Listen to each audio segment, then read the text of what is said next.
Okay, so I watched this Korean series 2 days ago and I'm not going to review it.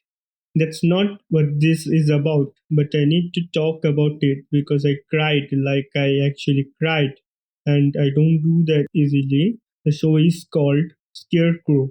It's based on real events, and the story is about a man physically disabled, not the sharpest mentally, but completely innocent, who spent 20 years in jail for a crime he never committed, framed by the very authorities who were supposed to protect him.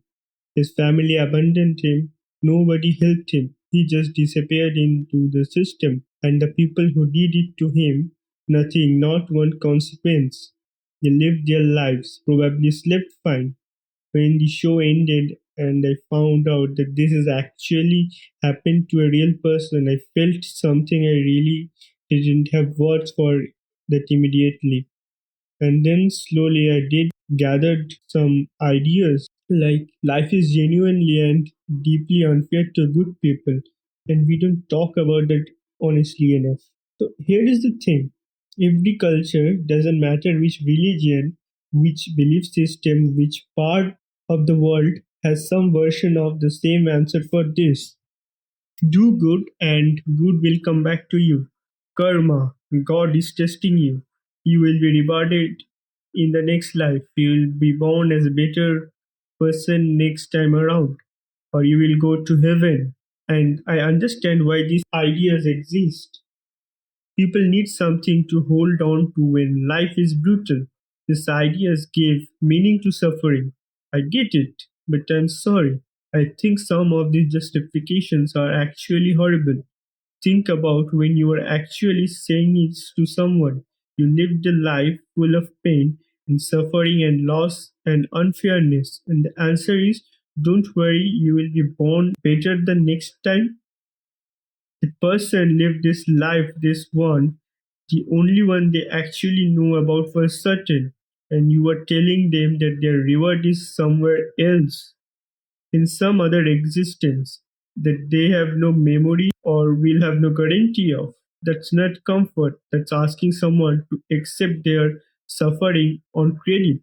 And the karma thing. Okay, so I struggle with this one because look around, actually look around.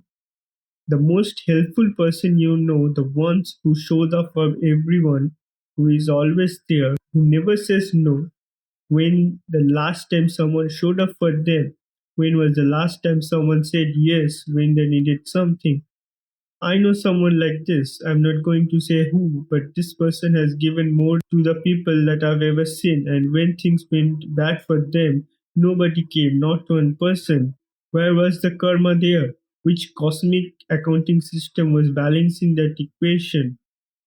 And then there are 5-year-old children with cancer whose parents maybe are the best parents they could possibly be, scrapping together loans, selling everything, doing everything right, and the child dies anyway, while some other person who has done genuinely terrible things to other people lives up to the 80, 90, probably even 100, faces no consequences, no remorse, probably never lost a night of sleep over it.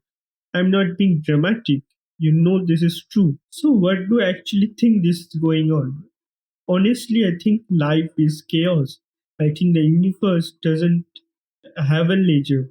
I think good things happen to bad people and terrible things happen to good people when there is no cosmic force balancing any of it out in real time or in the next life or anywhere. And I know that sounds dark, but there is the thing.